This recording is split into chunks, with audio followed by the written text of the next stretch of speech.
Welcome to the Aerophone Academy podcast with me, Matt Traum. And I'm Alistair Parnell. Join us each month as we discuss the wonderful world of wind controllers, and you get the very best information and answers to your questions. The Aerophone Academy podcast is the source for accurate information on wind controllers. So make sure you subscribe to the podcast, and while you're at it, why not check out www.isacs.academy and patchmanmusic.com. Welcome, everybody, to episode 18 of the Aerophone Academy podcast. If you're a returning listener, welcome back. And if you're a new listener, a very warm welcome to you also. Please take your time to subscribe to the podcast if you can. We'd really appreciate that, and share it with anybody you think might be interested. The Aerophone Academy podcast is where myself and Matt Traum, we talk about everything to do with wind synthesizers and anything that goes along with wind synthesizers all at the same time. So that's our passion. That's what we're into. And if that's what you're into, you're in the right place. So I'm Alistair Parnell, coming from Nottingham in the UK. And let's welcome our co-host, Matt Traum. He's over there in Ohio. Is that right, Matt? You're in Ohio? I am in Ohio in the USA, up by the Lake Erie, about 20 minutes south of the lake, one of the Great Lakes. Beautiful weather here now. We're into almost the summer, early June, and it's really nice here. How about you? Yeah, we've had some pretty warm weather here for the UK, and we're not very good over here with warm weather. We just start to melt straight away. We don't have a lot of air conditioning, so we tend to be a bit rubbish with warm weather. We start to flag very, very quickly. So oh boy, things have just sort of toned down a bit in this last couple of days. So that's okay. We're quite happy with that. So we thought on this episode 18, we would talk about marketing yourself with a wind controller and ways that you can maybe increase your income, maybe get more work, make a few extra dollars or pounds, shekels, whatever you make. We thought we'd have some tips from our experiences, at least, some ways that you might consider to accomplish that. Yeah. And some of those ways might be a little different from other instruments that might come up. So we've got a lot to discuss in this episode.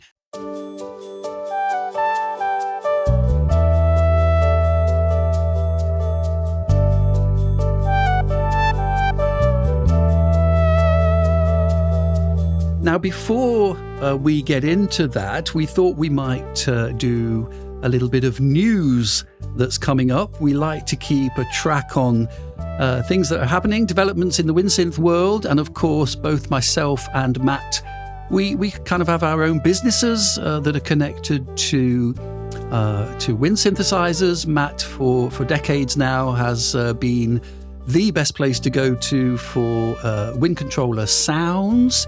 And in the last 5 years, I've developed an online business called the Isacs Academy, which does a lot to do with teaching you how to play a wind synthesizer. But Matt, let's start with you, because I think you've been a busy boy and you've got a lot to tell us about from Patchman Music, yeah?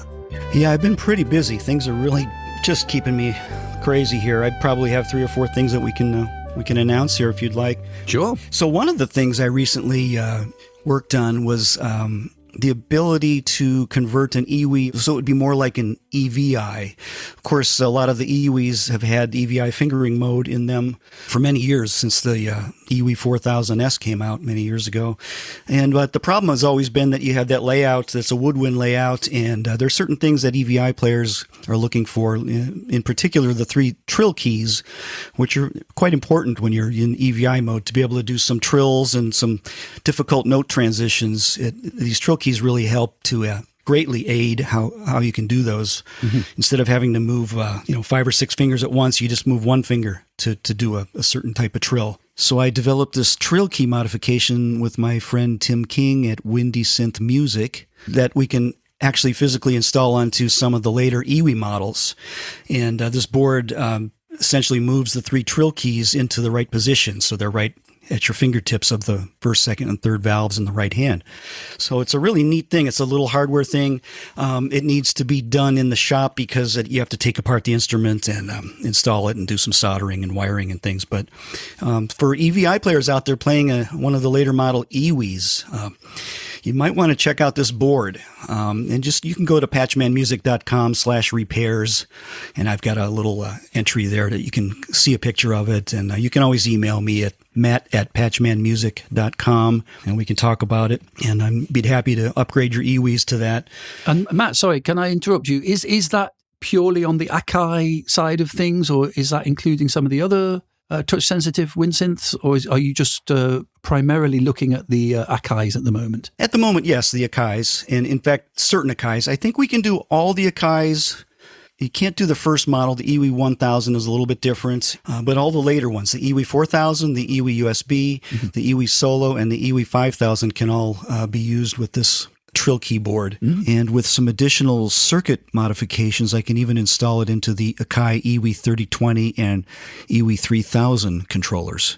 And there may be some other ones coming too, but they would have to be designed specifically for the other models because of the physical layout of the keys. Great. That sounds great. Yeah, so that's one thing. Some other big news is that Patchman Music is now a authorized dealer for the Robkoo line of wind controllers, and I have found that these Robkoo instruments are actually quite good.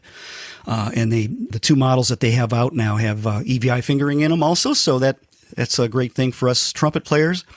And they have great sounds. And so if you're in the U.S., and you're looking for a Robkoo Clary Mini or Clary Pro, shoot me an email and we'll talk. And we're going to also carry the accessories, mouthpieces, mouthpiece caps, and also repairs too. So if you have one of these instruments and you buy it from Patchman Music, I'll be able to repair them here in the U.S. and you won't have to go and ship it to China and have to deal with all that, the tariffs and the customs and things, shipping. So that's a real big deal. So look on the website, patchmanmusic.com, and just on the left, you'll see a button for Robkoo, Robkoo, and that'll get you all the information you need if you'd like to buy one of those.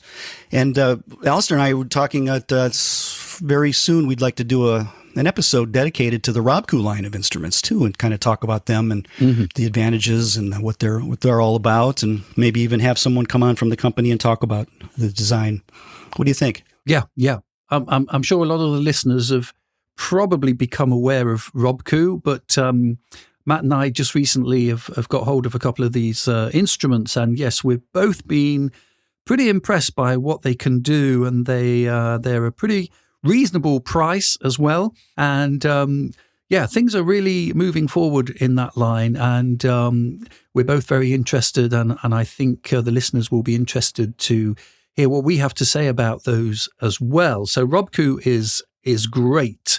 And we look forward to doing a presentation on that in the near future. If you are enjoying this Aerophone Academy podcast, please consider visiting patchmanmusic.com for your next wind controller-related purchase. Patchman Music offers the largest library of highly expressive, professional-quality, breath-controlled sounds for numerous synths and soft synths. The popular Patchman Music Turbo VL upgrade chip for the Yamaha VL70M sound module, developed over 20 years ago, is still a staple with wind controller players worldwide. Patchman Music has worked with the very best in the field, including Tom Scott, Michael Brecker, Judd Miller, Bob Mincer, Jeff Koshawa, and Wix Wickens, keyboardist and music director for Paul McCartney. And we are happy to help you make your wind controller experience as fun and productive as possible. In addition to our wind controller sound libraries, Patchman Music is also the leading dealer in the U.S. for new and used wind controller hardware products, including the Roland Aerophone series, the Akai EWI series, the Berglund series of instruments including the new RAD and new EVI, the Yamaha YDS series, and the complete series of audio modeling SWAM virtual instruments for Mac and PC. If you are looking to purchase a new or used wind controller, need a repair, or are looking for some world-class expressive sounds to take your wind controller experience to the top, why not support this Aerophone Academy podcast and visit patchmanmusic.com for your next wind controller-related purchase. Thank you.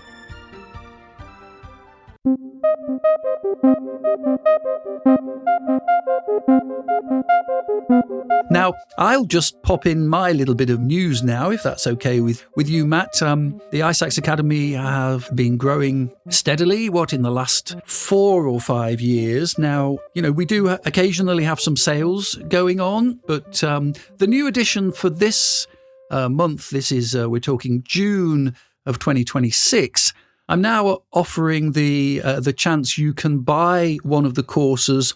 You don't have to pay the full amount up front. I appreciate that the courses take a huge amount of time to put together and record. So, it's a little investment, to buy one of my courses. But now what you can do is, as from June 1st, which is the day we're actually recording this podcast, it's now available on all the courses that you can buy one of the courses and sort of separate the price of those into 3 payments, which makes it quite a lot easier. There's no interest. You just pay 1 payment each month for 3 months at a time. So that makes things a little bit easier, hopefully, on your pocket. And that applies to any of the courses at www.isax.academy. So if you're interested in improving your WinSynth playing or learning right from scratch, there's a course there for you. Now, Matt, you've got another area to mention, have you not? Yeah, so finally, in my news, I can finally announce the release of a new sound bank for Wind controller players, and this one is supporting the Roland Cloud XV-5080 soft synth. Now, as you know, I've had, for many years, had a XV sound bank out there, actually 2 sound banks for the XV hardware synthesizers. One was a Wind controller bank, and the second one is for keyboard players. But so this one has been ported over to the XV-5080 soft synth. That's you can get it through the Roland Cloud. There's different methods of obtaining the soft synth. First of all, you can get just the soft synth, the XV soft synth, or you can get a package that has multiple synthesizers in it that you subscribe to. I believe you can also just purchase the XV soft synth outright and then just own it, indefinitely. So there's various ways to do that, and the other announcement is that Patchman Music is also a dealer for all the Roland Cloud soft synths. So if you want to support Patchman Music, I can get you that same software, same price that you would get on Roland's website, and it'll help me keep going. So I can sell you the soft synth, but also the sound bank for it. And the sound bank is a set of 128 great sounds, super expressive, designed for breath controller or wind controller control, based off of the XV sound bank. In fact, it's pretty much the same sounds, but unfortunately I had to do quite a bit of programming to port them into the soft synth. It took me, I would say I worked on this on and off for at least 2 years. Not every day, but it was just a lot of work, and I just repetitioning through the bank, and every time I'd go through, I'd discover another way to kind of improve it a little notch or two.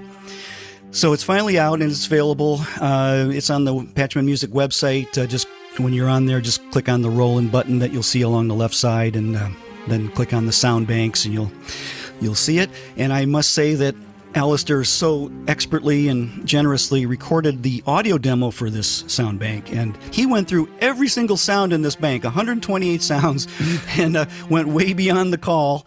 And so there's a 30-minute audio demo of every sound in the bank, played by Alistair. And I think, Alistair, you said you were playing the Berglund New Rad on this demo. Is that right? Yes.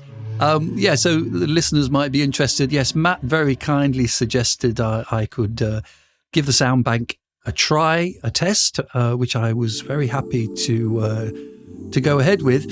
I can remember I did actually have a XV 2020 with your sound bank in it, Matt. I guess we're talking 10 years ago or something, maybe more. I used that quite a bit, and so I was very pleased to have a go at this new sound set, and I got the 5080 player. Yeah, and I did all those demos on the Berglund New Rad, which I've been getting into quite a bit just recently. But the thing is, Matt, I think, intended that I would just maybe do a few demos for this podcast, and you'll hear some of my demos throughout this podcast. We'll drop them in as little musical interludes as we go. You'll recognize some of our general little linking music that we have, but you'll also hear some of these demos of that new sound bank. And it's one of those things, you start to play and you can tell when a sound bank is good because you kind of can't put it down. It's like reading a good book. You've got to turn the next page. You've got to have a look at the next sound and the next sound and the next sound. And that's absolutely what happened with me with this sound bank. It's such a nicely programmed set of sounds. It just plays so easily. Everything is very smooth. Everything feels like it's coming from the same instrument. There are no kind of wild changes in volume or the response. Everything is very uniform in that respect. So you can just switch on to the next sound and get into playing it. And I really enjoyed it. I got a bit carried away and ended up doing all 128 sounds, but there's so much in that sound bank, and it's such a great value for what you're getting in that sound bank. So yeah, well done, Matt. It's really great, and it's actually replaced quite a few of my sounds in my setup. I use Mainstage at the moment mostly, and I've got several of those sounds now in my main setup that I just switch on and enjoy playing. So it's really great. Oh, well, thank you so much. And thanks again for the long, extended demo. And it's like I say, it's almost like listening to an album of Alistair Parnell, Yeah. solo. But it's just to sit back and enjoy. And he goes through every sound in order, numerical order. So it's a lot of fun to listen to. I will say one thing, though. The soft synth version of the XV-5080 is only patches. They didn't incorporate a way to have the performance mode sounds of the hardware synth. So it's the 128 sounds. They're patches, although each patch can have 4 sounds layered or even 8. It's crazy. So they're quite full sounding as they are. But remember, with the soft synth, you can pull up multiple instances of the same soft synth. You could bring up the XV-5080 4 times or 8 times on your computer if you have the power on the computer. Yep. And you could have a different sound on each instance, and you can pan them, and then you could save that whole setup as there's different ways to do it, and depending on the host that you're using. So you can get incredibly huge sounds, and of course you can also layer it with other types of soft synths like the Swam instruments or Yep. the monopoly banks that I did. And then save that as a conglomeration of, just a layered, beautiful, big sound. So, yeah, it's really kind of cool to have those sounds in a soft synth format. So I'm really, really happy to have them out finally. And That's great. There's more to come, let's just say.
As we often say, we live in exciting times. There's a lot happening in the wind controller world. It's so good because every podcast, there's something new that's coming up. So like I've said in the introduction, make sure you subscribe to the podcast because we'll try and keep you up to date. And hopefully you'll hear it first here on the Aerophone Academy podcast.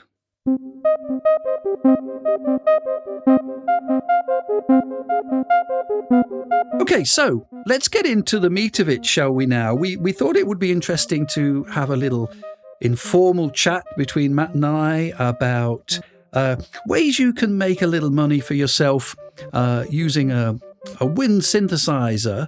And of course, there are lots of different things you can do. We thought what we might do is perhaps start talking about, the musician that goes out and performs in various places and the ways that a wind synthesizer could be very useful for that. A lot of flexibility in all sorts of ways. So we thought we'd mention a few of these things. It might just give you some ideas about ways that you could expand your use of the wind controller, and who knows, maybe even make a few more pounds or dollars along the way. And of course, you'll be having great fun as well. So Matt, what do you think? I mean, in terms of going out and performing with a wind synthesizer, of course, it's something we've both done quite a bit. What do you think you would say was perhaps, let's start with what you personally have done the most in terms of using a wind synth out there in the big bad world? Well, I'd say personally for me, it was with a jazz trio that I had. And the trio, I was just playing wind controller, EVI wind controller. I didn't play my trumpet at all. And so I was able to play all the lead sounds. And we had a keyboard player who played keyboards and left-hand bass. So he's covering two instruments. And then we had a drummer. I would say that the trio was the most popular of the groups. I had a scaled-down duo that I would go out with sometimes with the keyboardist. And then a four-piece also with a singer we would bring in. As far as what I did most, that would be the situation. I've also played it in larger groups, and I've had friends who played wind controllers in my group where I was playing bass. I was not the horn player in the group, but he played, way back in the late 80s, early 90s, we were doing gigs where he played a WX wind controller and would play some string lines and a harmonica part, and he was the sax player in the group. So it just added some versatility to the group, and we had a wider timbral palette to use, made us sound a little bit bigger than we were.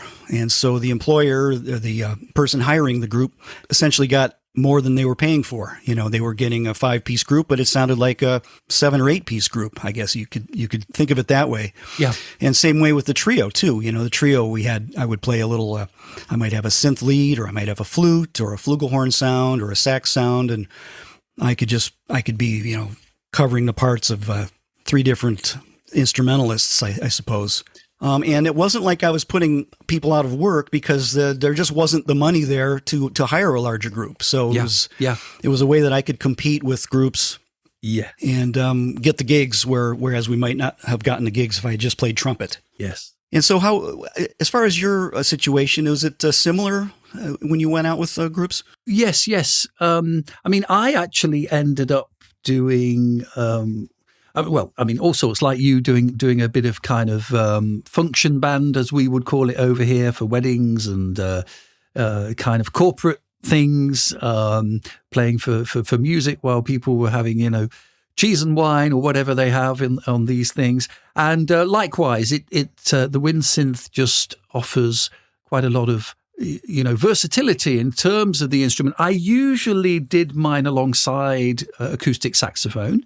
Mostly I play alto and soprano sax, but then mixing in some of the wind synth was always a thing. And we've discussed this before, how very often that's the instrument people come up to. They've seen a saxophone before, they've seen a trumpet before, but what is that thing you're playing? And that sounds amazing. And, people just can't believe it. So that's always a nice experience when you're playing a wind synth out and about. But no, as Matt was saying, I think 2 important points to make here, that we never like to think of a wind synth kind of doing anybody out of work, because that would certainly not be the thing. The truth of the matter is that money is a thing. If a venue can pay for 3 musicians and get that kind of added value by having more different sounds, that's one thing.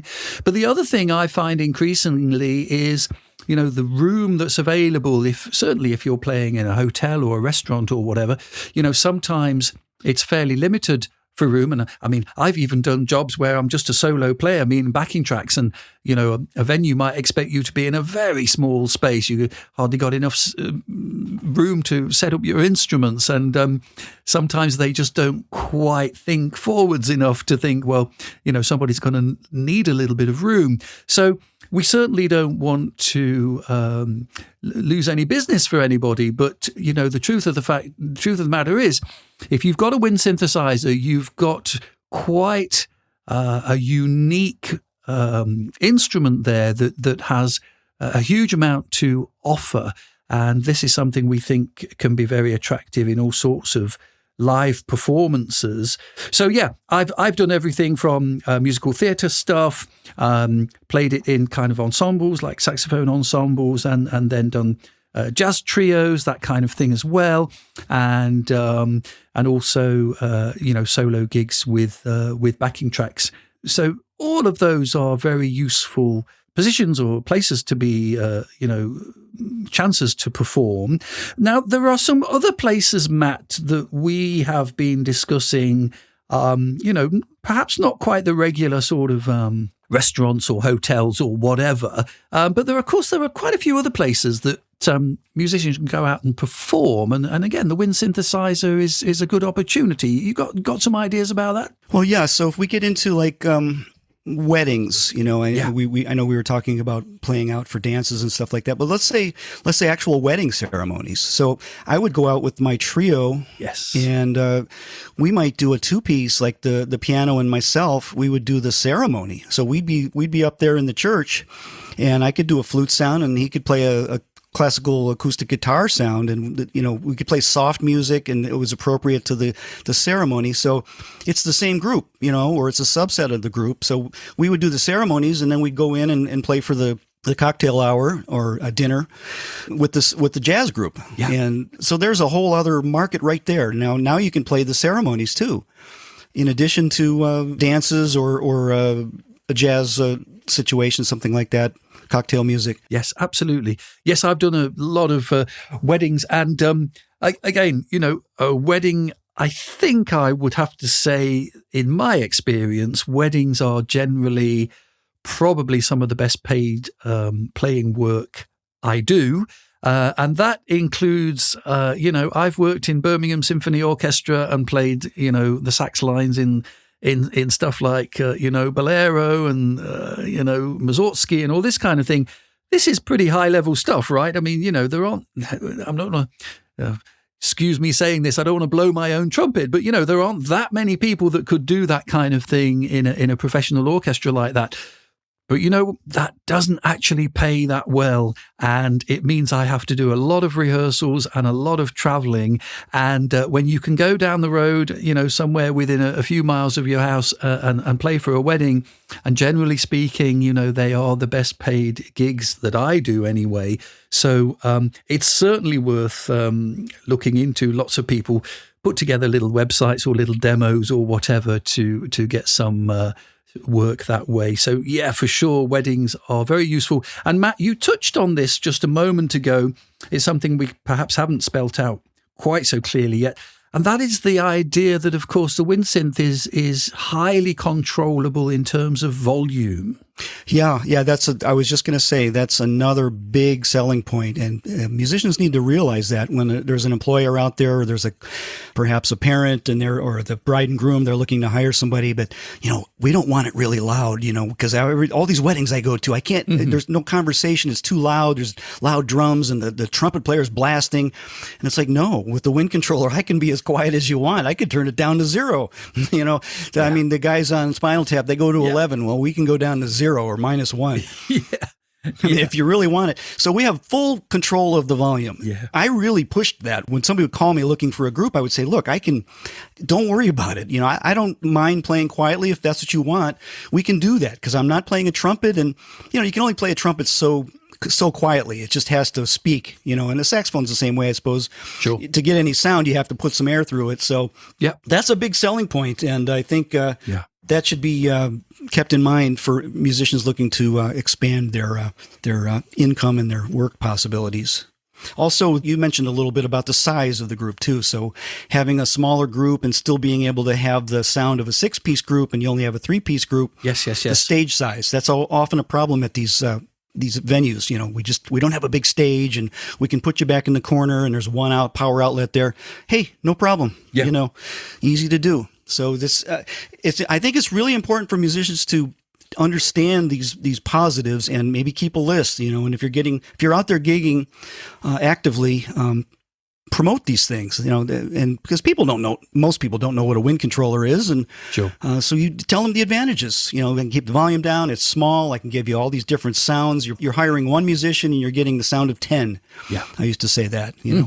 Mm-hmm. So, it's a really good selling point. And as we touched on, you know, doing those kind of solo little gigs also is pretty good. Very often, you know, I can go out with actually just an iPad and, you know, saxophone quite often, but always with the wind synth as well. And it's a very small, compact setup. So bear in mind, sometimes if you're doing things like weddings, you can get to a venue and then you might suddenly be told, oh, we'd like you to play outside for 40 minutes and then we'd like you to move inside and play while they're having the drink reception and then we'd like you to move over to the wedding breakfast room where they're having the wedding. And, you know, in a lot of places, that would just be impossible if you were, you know, a lot of musicians with drum kit and everything. You know, it's just too much hassle.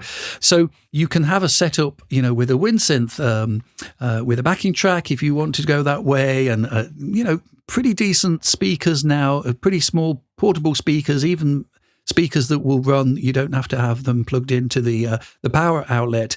And so with something like an iPad, you know, you can run a SWAM sound or something if you want to. You can have your music all on there on something like Fourscore. It can be a really compact setup. And if you do come across those times where, you know, you do get asked to move because people don't realize that's a bit of a hassle, it's not impossible. You can do it. And if that makes people's day go that little bit better, then you're there. You can fulfill that role. You'll get the job. That's great.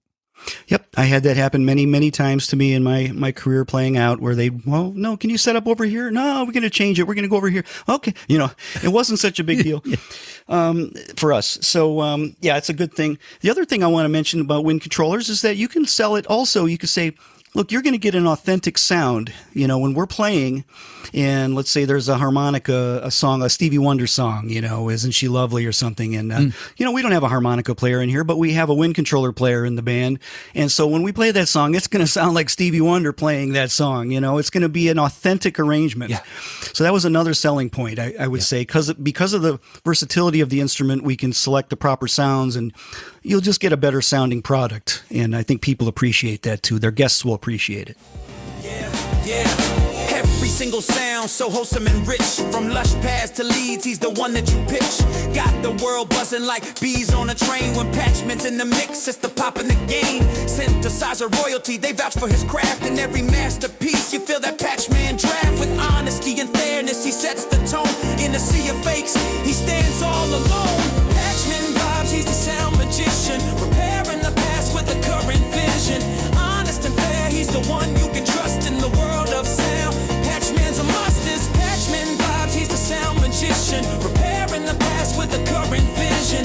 Honest and fair, he's the one you can trust in the world of sound. Patchman's a must. So next time you jam, remember the name. Patchman Designs in the Hall of Fame. For decades he's crafting with heart and with soul, creating the vibes that make the world whole. Yeah, Patchman, we're hooked on your art. Design so fresh, man, they captivate the heart.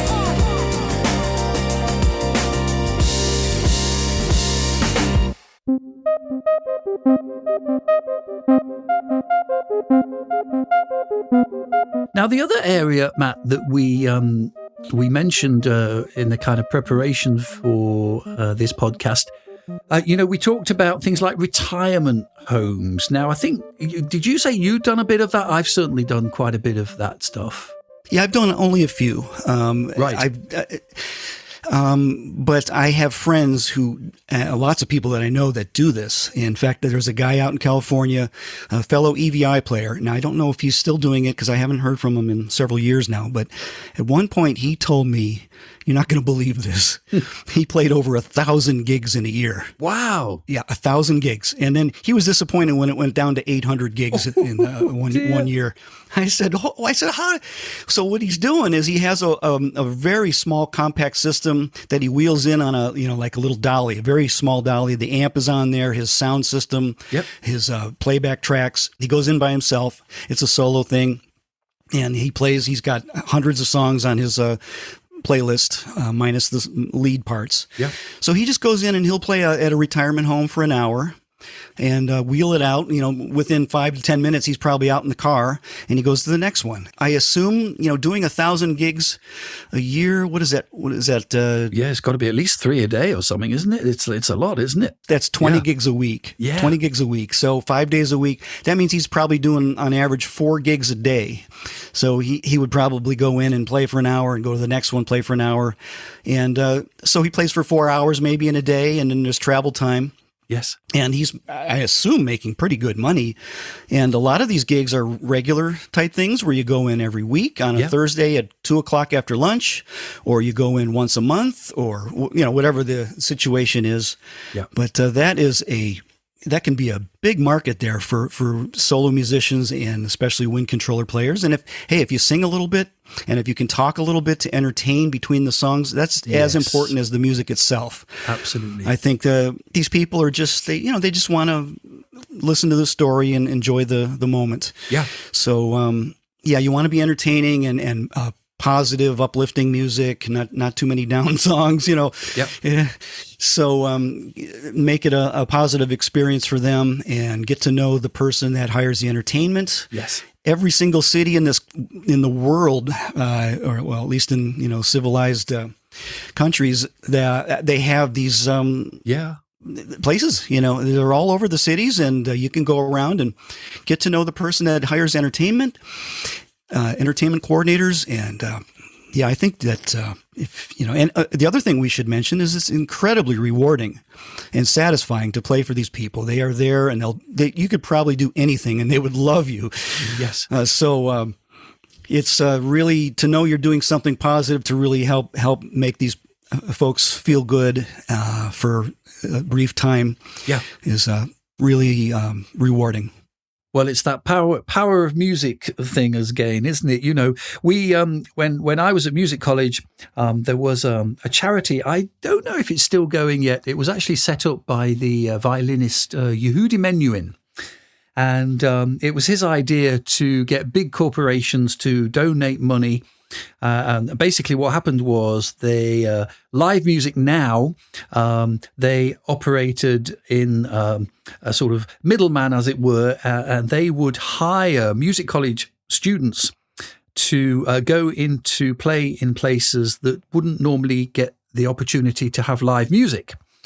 And so you had to audition, and just like you've been saying, Matt, part of your audition was you had to present, you had to talk. If there were 4 of you in the group, you all 4 had to do some talking to make sure you communicated well with an audience.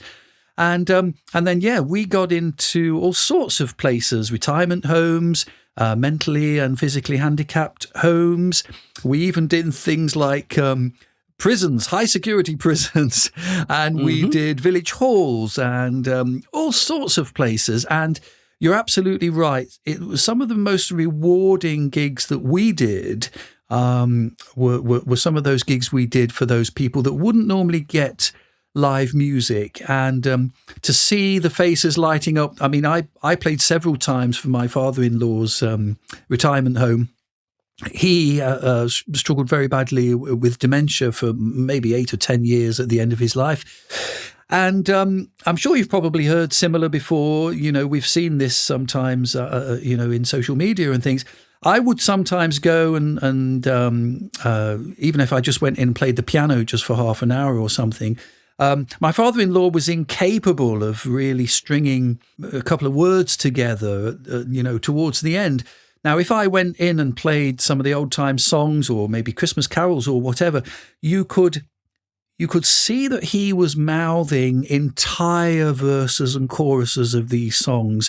These were things that he would not be able to speak out aloud on his own. But when it came to the inspiration of music, this can go very much more deeply into the mind, and he was able to really enjoy it. And it's great. The whole place used to be, tons of people used to be gathered around the piano, and likewise the caring staff really enjoyed it as well. So it really brought a tremendous amount of joy to everybody in the home, and it's a really great thing to do.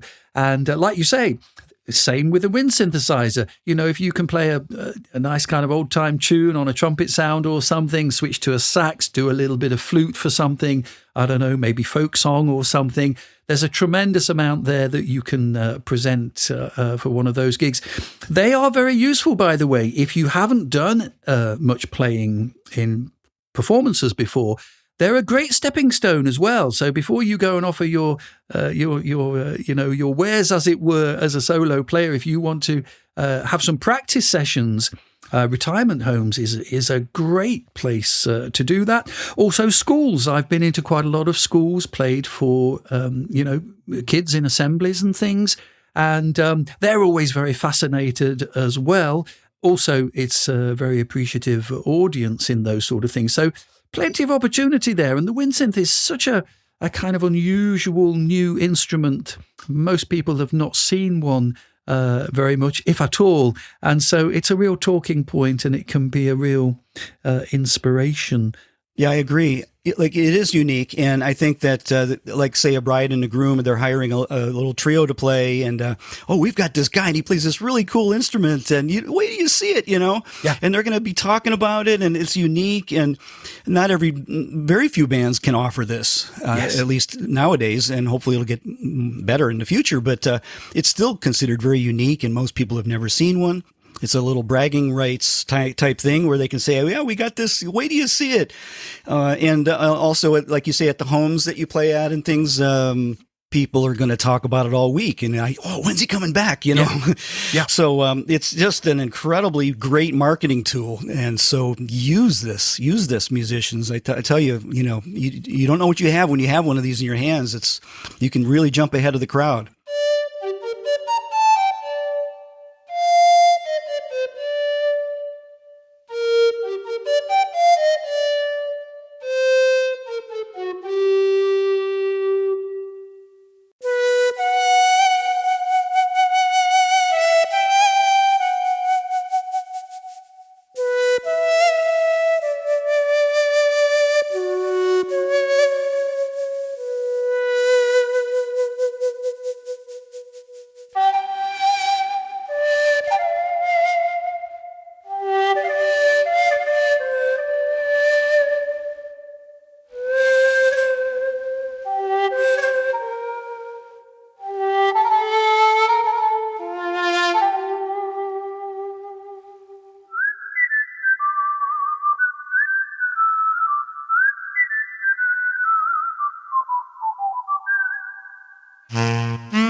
In a world where notes take flight, Alistair Parnell brings the joy of light. Online courses with wisdom to share. On the Roland phone, he shows he cares. From professionals to amateurs alike, in the warmth of his guidance, we all unite. Isaac's Academy, the place to be, where melodies dance and souls are free. Breathe in the notes, let the music flow. With Alistair guiding, we're ready to go. From the UK shores to the world's grand stage, he opens doors with wisdom and grace. Coast of the Aerophone Academy, with Matt Traum they create a symphony, blowing kisses to the wind in harmony. Together they teach, it's pure euphony. Conductor and teacher, composer at heart.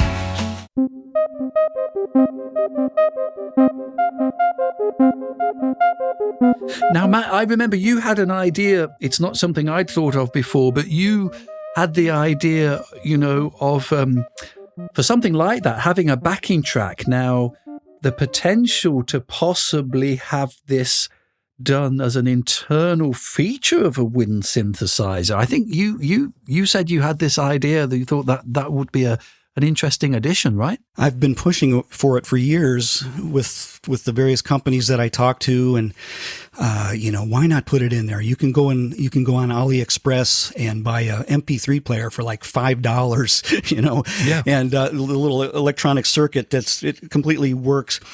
So, it can't cost more than $5 to put one of these inside of a wind controller. I would like to see it built in, and in the display, you've got your song list. You call up your song and you push a button to hit play. Yeah. And so all the audio comes out of the horn. You've got your playing that's coming out of the horn, but also the stereo backing tracks. It could be a wireless audio system that you hook up, and then you hook it up to your amp. Having it all built in would save on wiring and hassle of having to get your phone and hook up a charger and then an adapter to go into your amp. And Yes. I mean, yes, you can use your phone or your iPad, and everybody's got a phone now, and they've got iTunes. I think having it in a wind controller would be a great thing. They're starting to put drum loops. What is it? The Grayton series of wind controllers. I think they have some drum loops in there, but it's super basic. I mean, you're never going to use that for anything serious at the moment, but it has the capability. Let's put it that way, and it can be done. I would like to see a nice 4 gigabytes or 8 gigabytes. A nice large library there where I can have my MP3s and decent quality. And great for practicing as well as going out and playing. There you go. I mean, backing tracks, you could have just drum loops. You could have a 12-bar blues for practicing in all keys. There's all kinds of other possibilities too. But it'd be nice to have it built in. And I think it's just a matter of time before these manufacturers wake up and say, yeah, that is a good idea. Because the reason I say this is there's a lot of solo musicians here, at least in the U.S. There isn't a whole lot of money for live music these days, it seems. If you can go out by yourself, you can at least make a little bit of money and beyond free drinks, Yes. So, there's a lot of solo musicians that are going out and even busking. They'll go out on the streets in the cities and set up an amp and play with their wind controllers. Yeah. And there can be money in busking out there in the streets. A few $100, I would say, for a few hours of work if you're lucky and you're good. Yeah, pick a good spot. Mm-hmm. Yeah, for sure. Yeah. I've never done it myself, but I have friends that do it, and they seem to be paying their rent. Yeah. And, buying their groceries. And just before we leave the kind of live performing bit, it's worth just, we've kind of touched on it, but of course the kind of musical theatre thing is, I think, really quite an important, this is an area where sadly, money-wise, a lot of venues can't afford, 10, 12, 14 musicians. And for so long, it's been the kind of domain of the synth, the keyboard player, who, might put in the French horn line or a little bit of a string line or something. And that's great. But in my opinion, the wind synthesizer will do a far better job of those solo lines. Anything that's woodwind, brass, strings, and obviously anything synthesizer in terms of solo lines is so much more expressive on a wind synthesizer. And I'm glad to see that is becoming a little bit more widely used now. And instead of having another synthesizer player, having somebody in that can play the wind synth is really great. And we've seen people, haven't we, Matt, doing, tremendous jobs on these things where they've obviously put a part together where, it's maybe 8 bars of clarinet, and then they switch straight away to 2 or 3 bars of trumpet, and then they're going on to a flute line. I mean, it's incredible. I'm not saying it's easy, but these people are making a really great job of, pretty much sounding like an orchestra, not all at the same time, but the variety of sounds and the speed at which they can change. You wouldn't be able to do that with acoustic instruments. There is not enough time to swap them over and pick them up and get them warmed up and get them in tune.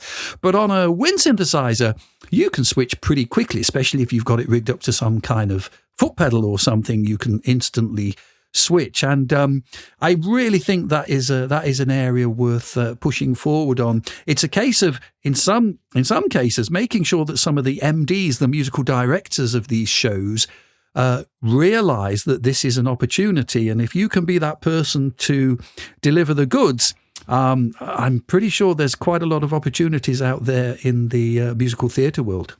I think so, and I think it's starting to come in there. I can't remember who I was talking to, but there was actually a book written for a wind controller player, right, in one of the shows that came around, and they were expected to have these certain sounds on their wind controller. And so one person was expected to cover, several sounds on this one book.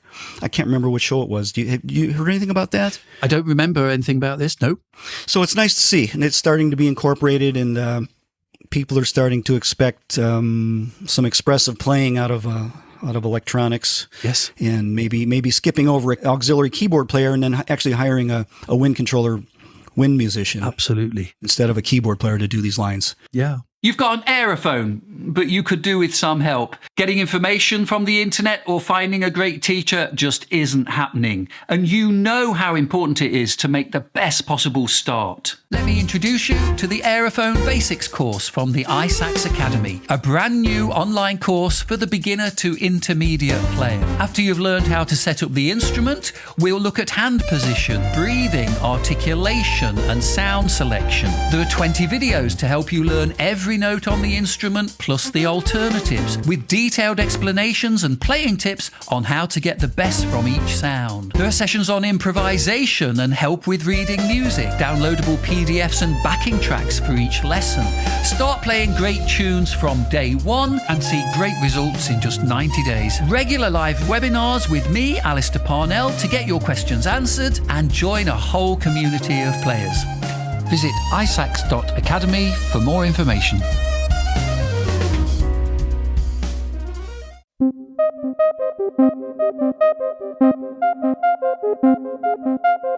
So we've said a fair few things there about sort of playing out live.